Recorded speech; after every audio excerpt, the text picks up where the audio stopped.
하나님의 은혜와 사랑과 평강이 든든한 교회와 오늘 말씀을 듣는 모든 분들에게 함께하기를 진심으로 축복합니다. 마태복음 13장 18절로 23절을 통해서 좋은 열매를 맺자 하는 제목으로 같이 은혜를 나누고자 합니다. 자, 오늘의 시대를 살펴보면 세속주의 혹은 물질 만능주의 또 현실주의로 인해서 이기적인 사고방식으로 꽉 차 있는 것을 우리가 보게 됩니다. 사람은 홀로 살아가는 것이 아닙니다. 계속적인 만남의 대화가 절대적으로 필요한 줄로 믿습니다.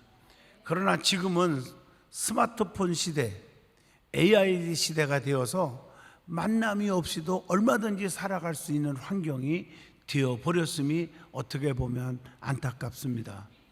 인간의 정이 점점 없어져 가고 있는 것이 오늘의 현실입니다. 특별히 은혜 속에서 살아가려고 하는 성도들에게 있어서는 많은 장애물들이 있습니다.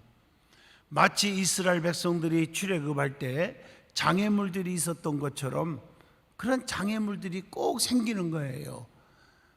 홍해바다의 장애물, 여리고성의 장애물, 아이성의 장애물 등등 이 장애물들이 있었지만 하나님의 전적인 능력으로 기적 속에서 모두 헤쳐나갈 수가 있었음을 알게 됩니다.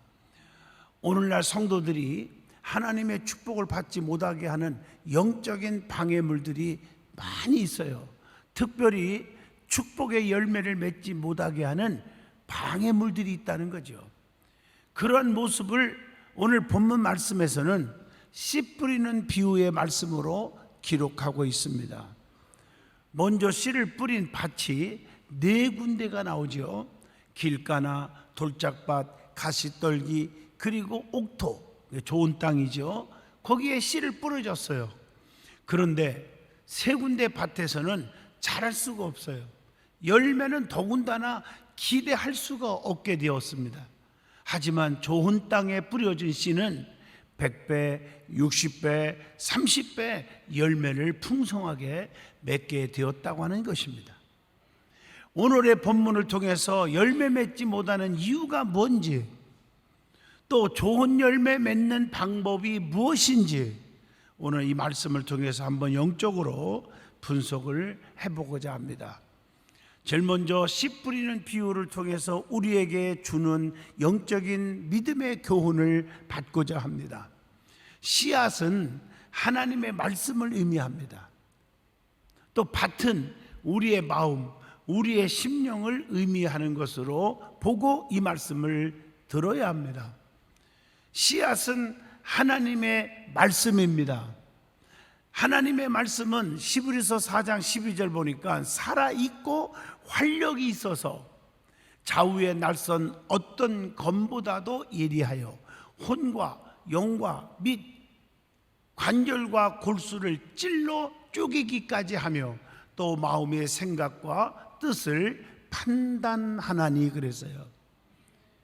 여러분, 하나님의 말씀은요, 사도행전 5장 20절 보니까 생명이 있다는 거예요. 생명력이 있어요. 생명력이.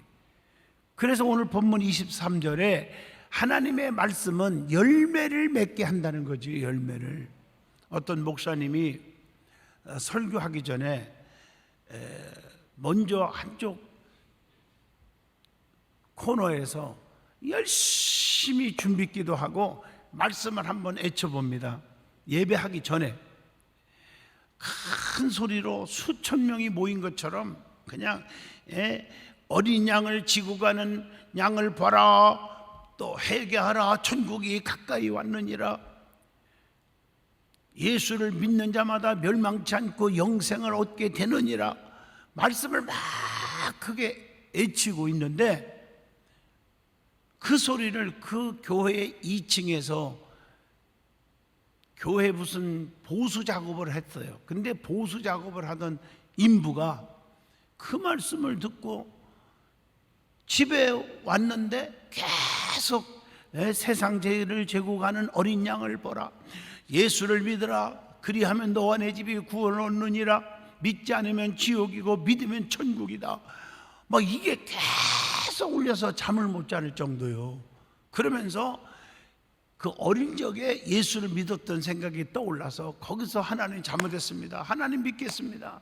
인간의 생사 화복을 주관하시는 분은 하나님입니다. 막 이렇게 막 자꾸 마음속에 막 믿어지는 믿음이 생기는 거예요. 그래서 그 다음 주부터 그 교회 출석하고 예배 드렸다는 거 아닙니까? 하나님의 말씀은 심령골수를 쪼갠다고요. 생명력이 있다고요. 그래서 요한복음 5장 24절에 보니까 내가 진실로 진실로 너에게 이르노니 내 말을 듣고 나 보내신 이를 믿는 자는 영생을 얻었고 심판에 이르지 아니하나니 사망에서 생명으로 옮겨졌느니라. 또 베드로전서 1장 23절 보면 너희가 거듭난 것은 썩어질 씨로 된 것이 아니요 썩지 아니할 씨로 된 것이니 살아있고 항상 있는 하나님의 말씀으로 되었느니라. 하나님의 말씀은 우리의 심령을 거듭나게 한다는 거죠. 에레미야 23장 29절 여호와의 말씀이니라 내 말이 불같지 아니하냐 바위를 쳐서 붓으로 들이는 방망이 같지 아니하냐 나 여호와의 말이니라. 하나님의 말씀 자체가 불이라고 표현하고 있어요. 그래서 우리가 말씀 듣는 시간에 집중을 해야 돼요. 집중. 그게 은혜예요. 이 교통사고가 너무 많잖아요. 우리 대한민국이 전 세계에서 1, 2등 간대 교통사고율이. 왜 교통사고를 많이 날까 하고 분석을 했는데 여러 가지가 나오겠죠. 그 중에 하나는 졸음운전, 너무 피곤해서 그래서 큰 사고가 나고요. 또 하나는 상대방 반대편 도로에서 교통사고 났을 때 그때 더 많이 난대. 왜? 지나가다가 그 구경하다가 앞차를 빡 받아버린다는 거죠. 또 하나는 뭐냐면 요즘에 심각한 게 스마트폰입니다. 운전하다가 전화를 받고 운전하다가 문자를 받고 문자 읽고 문자 보내고 하다가 꽝 하고 터진다는 거예요. 나는 그 기사를 읽어보면서 뭘 생각했느냐. 맞다. 예배 드릴 때도 하나님의 말씀은 살아있고 생명력 있고 그 자체가 축복인데 그 축복이 내 귀에 들어오려면 집중해야 합니다. 집중. 말씀에 집중할 때 역사가 일어날 줄로 믿습니다. 왜? 그 말씀은 불이란 말이에요.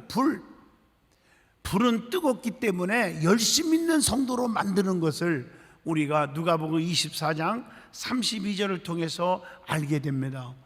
민수기 31장 23절 왜 불로 표현했을까? 불은 태우는 일을 하기 때문에 우리의 심령을 다 깨끗하게 하시는 거예요. 또 불은 녹이는 일을 하기 때문에 쓸모없는 쇠붙이도 녹여서 귀한 그릇, 큰 그릇, 쓸모 있는 그릇으로 만들듯이 우리의 교만과 혈기와 아집과 고집, 교만 이것들이 녹아져야 새로운 그릇, 귀한 그릇, 쓰임받는 그릇, 가치 있는 그릇으로 만들어지게 될 줄로 믿습니다. 그리고 하나님의 말씀에는 역사가 일어납니다. 어떤 역사가 일어날까? 요한복음 1장 3절 거기 보면 창조의 역사가 일어나요. 창조의 역사. 누가복음 24장 34절 보면 주께서 과연 살아나시고 시몬에게 보이셨다 하는지라. 이게 뭐예요? 계시의 역사가 일어나고요. 요한복음 1장 14절 보면 말씀이 육신이 되어 우리 가운데 거하심에 우리가 그의 영광을 보니 아버지의 독생자의 영광이요 은혜와 진리가 충만하더라. 성육의 역사가 일어나, 성육신의 역사가 일어나요. 누가복음 7장 47절 보면 내가 네게 말하노니 그의 많은 죄가 사하여졌도다. 이는 그의 사랑함이 많음이라. 사함을 받은 일이 적은 자는 적게 사랑하느니라. 이건 뭘 얘기합니까? 속죄의 역사가 일어난다는 거죠. 에베소 1장 13절 구원의 역사도 일어납니다. 또 누가복음 1장 37절 하나님의 모든 말씀은 능하지 못하심이 없느니라. 이 말은 능력이 나타나는 역사가 일어나는 거죠. 히브리서 4장 13절 보면 지으신 것이 하나도 그 앞에 나타나지 않음이 없고 우리의 결산을 받으실 이의 눈앞에 만물이 벌거벗은 것 같이 드러나느니라. 심판의 역사가 말씀 속에서 일어나는 것입니다. 베드로전서 1장 23절 너희가 거듭난 것은 썩어질 씨로 된 것이 아니요 썩지 아니할 씨로 된 것이니 살아있고 항상 있는 하나님의 말씀으로 되었느니라. 중생의 역사를 바로 이 말씀으로 다시 한번 깨우쳐 줍니다. 그것뿐입니까? 하나님의 말씀은요, 마태복음 15장 28절 예수님께서 말씀하시되 여자여 네 믿음이 크도다 내 소원대로 되리라 하시니 그때부터 그의 딸이 나으니라. 말씀은 치유의 역사가 일어나는 거예요. 하나님의 말씀은 디모데전서 4장 5절 하나님의 말씀과 기도로 거룩하여짐이니라. 이것은 말씀은 청결의 역사가 일어나요. 그래서 자녀들에게도 말씀을 많이 읽게 하고 말씀을 많이 듣게 하고 예배에 빠지지 않게 하면요, 자신도 모르는 사이에 아무리 악한 그런 자녀라 할지라도, 타락한 자녀라 할지라도 그 말씀 속에 변화가 일어나요. 제가 이번에 참 무거운 짐을 졌어요. 서울구치소에 구치소 역사 이래에 기독교 분과에서 대표회장 뽑힌 건 처음이에요. 6개 분과가 있어요. 천주교 분과, 불교 분과, 기독교 분과, 또 원불교 분과, 교화 분과, 또 교육 분과, 이렇게 많은 분과들이 있는데 한 번도 기독교 분과에서 대표회장을 해본 적이 없어요. 그렇게 많은 일을 하면서도 안 돼요. 표로 대결하니까 안 되는 거예요. 근데 참 감사한 게 저는 만장일치로 제가 하겠다고 한 것도 없어요. 그런데 초대해가지고 박수로 제가 뽑혔거든요. 하나님이 뜻이 있다고 나는 생각해요. 그래서 거기에 따르는 범죄예방신문이라든가 또 뭐 거기에 대한 변화의 신문, 또 감사하는 신문, 뭐 여러 신문들이 그 검찰청과 법원 이쪽에, 경찰서 이쪽에만 보급하는 신문들이 있는데 그 신문사 기자들이 와서 신문을 줘서 내가 어제도 하루 종일 읽어봤어요. 와, 세상에 교도소에서 한 많을 때는 서울구치소만 해도 4, 5천 명씩 죄수들이 있어요. 외국인들만 해도 현재 400명 있어요. 현재요. 그들에게 우리 정말 교정위원회에서 위원들이 뭐 종교는 다르고 여러 가지 분과는 달라도 그들에게 설득을 하는데, 특별히 기독교 분과에서는 그들에게 예배를 통해서 말씀을 막 선포하는데요, 그리고 나서 부탁합니다. 여러분들이 다른 땅 생각하지 말고, 외롭고 힘들고 고독하고 그러지만 억울한 일도 있겠지만 항상 방에서 하나님의 말씀 성경을 읽으십시오, 이렇게 얘기했는데 어느 분의 고백입니다. 말씀을 계속 1독, 2독, 3독 이렇게 했는데 말씀을 듣다가 자기도 모르는 사이에 눈물이 쏟아지고, 과거의 어머님의 눈물의 기도가 떠올라서 펑펑 울었다는 거예요. 그리고 자기가 예수 믿기로 결심하고, 그래서 모범수가 된 사람들이 많아요. 모범수가 되면요 가석방 할 수도 있거든요. 사랑하는 성도 여러분, 말씀은요 우리들의 심령을 변화를 시켜줘요. 그래서 사도행전 2장 37절 보시면요, 말씀을 듣고 마음에 찔려 베드로와 다른 사도들에게 물어 이르되 형제들아 우리가 어찌할꼬 하거늘, 그런 말씀이 나오잖아요. 진정한 변화와 회개가 막 나오는 거죠. 자, 그 다음에 밭이라는 것은, 밭에다가 씨를 뿌렸잖아요. 밭은 우리의 심령, 우리의 마음을 의미합니다. 씨, 즉 말씀이 문제가 아닙니다. 내가 문제라는 거예요. 같은 씨를 뿌렸는데 어떤 씨는 자라지 못하고 다 말라 비틀어 죽고, 또 새들이 쪼아 먹어버리고 뿌리를 못 내리고 열매가 없는데 왜 그랬습니까? 같은 그 밭은 내 심령이요. 아무리 좋은 씨를 뿌려도 밭이 안 좋으면 열매를 맺을 수가 없는 거예요. 하나님의 말씀은 축복의 말씀입니다. 치료의 말씀입니다. 기적의 말씀인데 그 말씀을 천번만번 설교를 하고 해도 내 밭이 안 좋으면 열매를 맺을 수가 없다는 것입니다. 그래서 말씀을 받을 때 마음의 문을 열고 받아야 합니다. 계시록 3장 20절 보시면 볼지어다 내가 문 밖에 서서 두드리노니 누구든지 내 음성을 듣고 문을 열면 내가 그에게로 들어가 그와 더불어 먹고 그는 나와 더불어 먹으리라. 주님과의 교통이 이루어지는 것입니다. 에베소서 5장 18절 술 취하지 말라 이는 방탕한 것이니 오직 성령으로 충만함을 받으라 그랬단 말이에요. 로마서 8장 9절 보면 하나님의 영이 거하시면 너희가 육신에 있지 아니하고 영에 있나니 누구든지 그리스도의 영이 없으면 그리스도의 사람이 아니니라. 내 속에 성령으로 충만하지 않으면 그건 크리스찬이 아니래요. 그 말은 무슨 얘기예요? 쉽게 설명합시다. 천국 가는 사람이 못 된다는 거죠. 천국 못 가면 어떻게 됩니까? 말씀 안 해도 잘 아시잖아요. 갈라디아서 2장 20절 내 속에 예수님이 산 것처럼 살아야 한다는 것이죠. 그때부터 그렇게 되면 요한복음 8장 12절에 예수께서 말씀하여 이르시되 나는 세상의 빛이니 나를 따르는 자는 어둠에 다니지 아니하고 생명의 빛을 얻으리라 이렇게 말하고 있어요. 어둠 속에 살지 않는다는 것이죠. 남을 불평하고 원망하고 미워하고 쑥덕거리고 남의 허물을 들춰내기를 좋아하고 싸우기를 좋아하고 이런 사람이 되지 않는다는 거지요. 그래서 우리는 심령의 변화가 있어야 됩니다.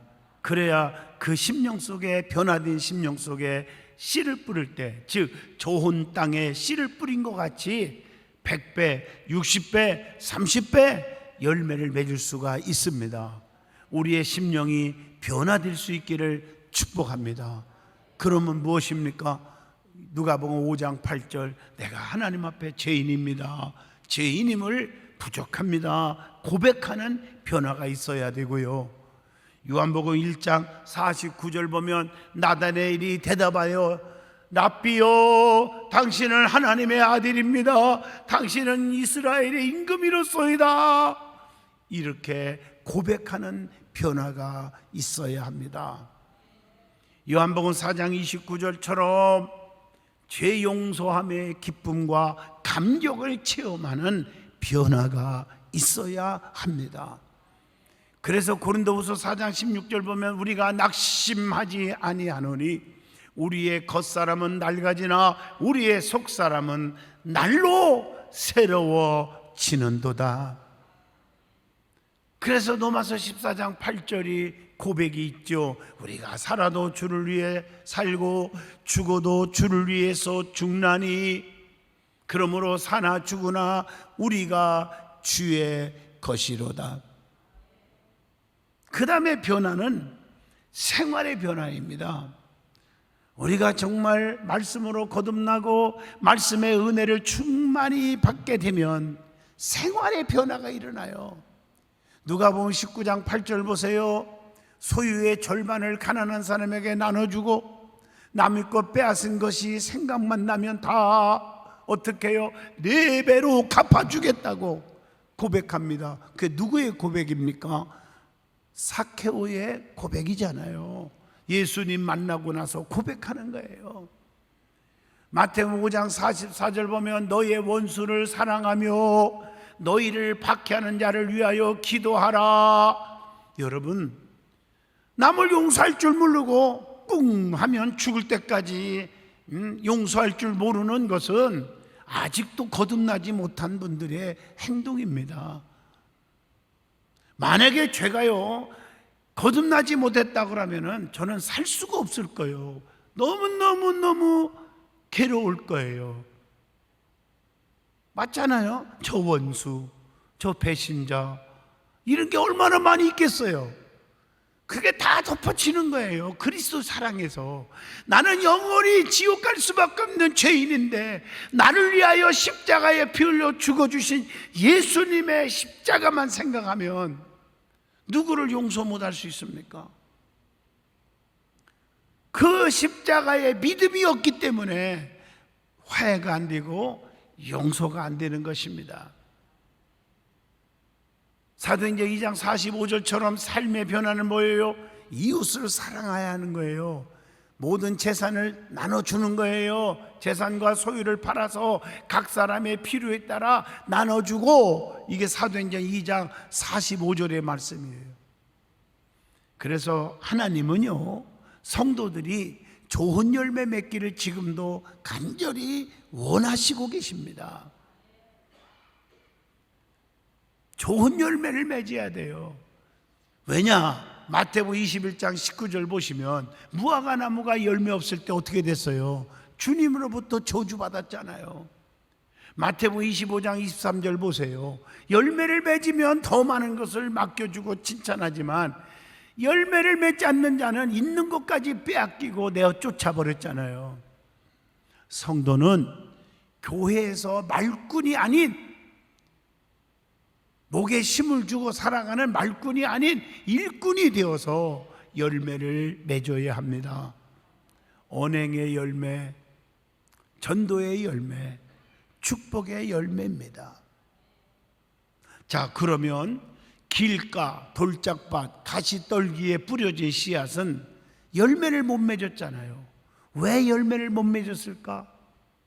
자, 길가와 돌밭에 뿌려진 씨는 어떤 씨입니까? 열매 맺지 못한 이유가 있잖아요. 그들은 흙이 깊지 아니하므로 싹이 나오나 해가 돋은 후에 타져서 자라지 못했다고 마태복음 13장 5절에 말합니다. 그래서 신앙생활을 깊이 하여야 합니다.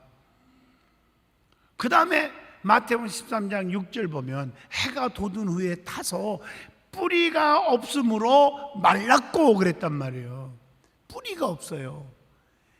그래서 영양분을 받을 수 없듯이 주님께 뿌리를 내려야, 말씀에 뿌리를 내려야 주님의 은혜를 받을 수가 있는 것입니다. 세상에 너무 의지하고 세상에 뿌리를 내리지 말고 주님께 뿌리를 내리시기를 바랍니다. 그래서 교회는 뿌리를 어디에 내려야 하느냐? 믿음이 자라고 시험 들지 않으려면 교회관, 내 교회관, 내 목자관, 내 사명관, 내 신앙관, 내 가정관, 이거 5대관이라고 그래요. 뿌리를 내려야 할 줄로 믿습니다. 소수기 교회에 있으면서 다른 교회 곁눈질하고, 이건 100이면 100 다 얼마 안 가서 교회 떠납니다. 자기 목사 섬기면서 자기 담임 목사 말고 곁눈질하는 사람 다 시험에 빠져버립니다. 내 신앙관에 뿌리를 내리지 않으니까 이단에 빠져버리는 것입니다. 내 가정관에 뿌리를 내리지 않으니까 교회가 가정이 깨지는 거예요. 믿어지면 아멘. 뿌리를 내려야 돼요. 뿌리를. 마태복음 8장 11절로 12절에 말씀을 듣고도 깨닫지 못함을 여기서 의미해 주고 있습니다. 또 하나, 길가와 돌밭에 뿌려진 씨앗의 결과는 어떻게 되었습니까? 마태복음 13장 6절 말라버렸어요. 영적으로 말라버리면 영혼이 말라서 죽어버려요. 또 길가에 뿌렸더니 악한 자가 빼앗아 갔다고 했어요. 오늘 본문 19절이죠. 빼앗아가 버려요. 성도는 악한 자를 이겨야 합니다. 요한일서 2장 13절.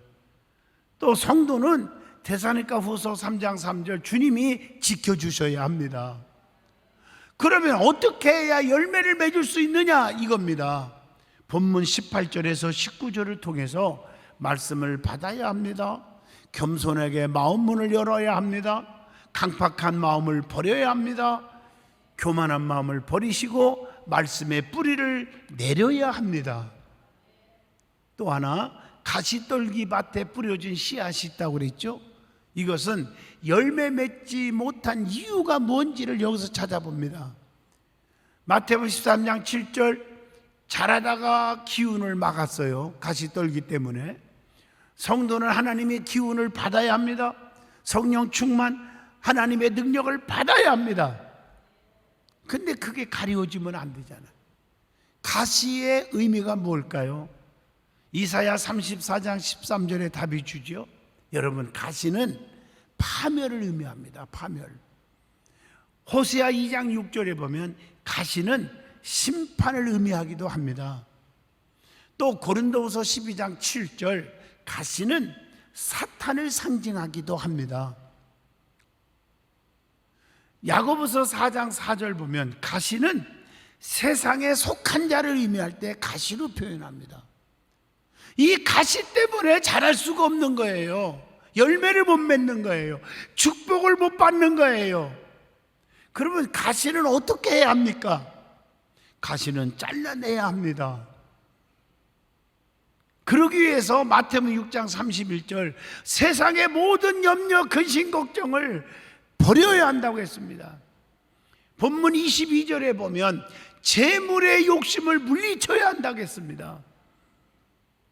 자, 그러면 옥토밭, 좋은 땅에 씨를 뿌려야 열매를 맺는 거예요.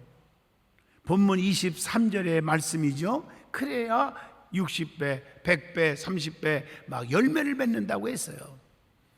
자, 이 말씀을 구체적으로 보면 23절 본문을 보시면 말씀을 듣고 깨닫는 자를 가리켜서 옥토라고 했어요. 그래서 우리는 말씀을 들어야 합니다. 말씀을 듣고 깨닫는 자, 그래서 말씀을 들어야 믿음이 생기고요. 사도행전 2장 41절, 말씀을 받아야 됩니다. 양식이 됩니다. 주님을 마음속에 영접하라는 거예요. 마태복음 10장 40절의 말씀입니다. 그래서 100배, 60배, 30배 열매를 맺는 축복의 성도가 되자는 거예요. 갈라디아서 5장 22절 23절, 성도는 사랑, 실학, 화평, 온유, 자비, 양선, 오래 참음, 충성, 절제 9가지의 성령의 열매를 맺게 되는 것이죠. 시편 92편 13절로 14절에 보면 평생 동안 열매를 맺는 줄로 믿습니다. 우리 김재현 장로님 저 뒤에 계신데 과일나무가 너무 많아. 그래서 얼마나 되니까 한 1000평의 과일나무, 배도 심고 자두도 심고 행두도 심고 살구도 심고, 열매를 딸 때마다 그 따는데 얼마나 힘들은지 막 이만큼 바가지로 막 따가지고 어제 갖고 왔어요. 자두를요. 내가 자두를 참 좋아해요. 그 자리에서 10개를 그냥 먹었어요. 그러고 나서 봉주 갖고 나가고 직원들, 뭐 일하는 분들, 심지어 우리 교회 지키는 분들까지 전부 부목사님들 나눠가지고 전부 다 줬어요. 물론 내 것도 챙겼고요. 어제 집에 가서 또 10개를 또 먹었어요. 얼마나 맛있는지. 열매는 좋은 거예요. 열매는. 그래서 내가 장로님 앞에 전화를 걸어서 고맙습니다 장로님 그러면서 그게 그렇게 많은데요, 몇 나무에서 딴 게 지금 우선 7그루 나무에서 딴 것을 가져왔습니다. 그 7그루 나무를 따려면요 시간이 얼마나 갔겠나. 난 그 생각이 떠오르는 거예요. 저렇게 연세 많으신 분이 얼마나 힘들었을까. 근데 먼저 교회 와서 직원들, 교육자들 나눠주고 하는 그 사랑이 하나님이 아마 장수의 축복을 주실 줄로 믿습니다. 열매는 좋은 거예요. 열매. 그래서 우리 그레이스 연수원에 50그루 이상 지금 열매 있는 나무들을, 과일나무들을 다 심어서 금년부터 열었어요. 아마 가을에 되면 포도 따러 좀 오세요. 예, 포도가 너무 많이 열 것 같아요. 성도는 열매를 보고 하나님을 사랑하는지 구원의 백성인지를 구별하는 것입니다. 만약 우리의 마음밭이 길가와 같은 땅이라면 갈아엎으셔야 되고요, 돌밭 같은 땅이라면 우리의 심령이 돌을 골라내야 되고요, 버릴 건 버려야 되고요, 가시떨기 같은 밭이라면 가시를 제거해야 됩니다. 그래서 좋은 땅으로 개간하시기를 바랍니다. 그래서 아름답고 좋은 열매를 삶 가운데 매일마다 맺어가시기를 진심으로 축복합니다. 기도합니다. 거룩하신 하나님, 우리는 맥주 감사주의를 맞이하면서 좋은 열매를 맺는 성도가 되게 하시고 그동안 지켜주신 은혜에 감사하여 상반기 최선을 다한 맥주 감사 예물을 드리고자 합니다. 그리고 하나님을 찬양합니다. 감사의 고백을 드립니다. 저들을 오른손으로 붙잡아 주시옵소서. 기적의 하나님이, 저들의 하나님이 되게 하여 주시고 한 심령에도 든든한 식구들은 실패하거나 낙심하거나 나가 떨어지는 자가 없게 하시고 다 하나님 앞에 감사하며 열매 맺는 충성스러운 하늘의 백성들이 되게 하여 주옵소서. 예수님 이름으로 축복하며 기도합니다. 아멘.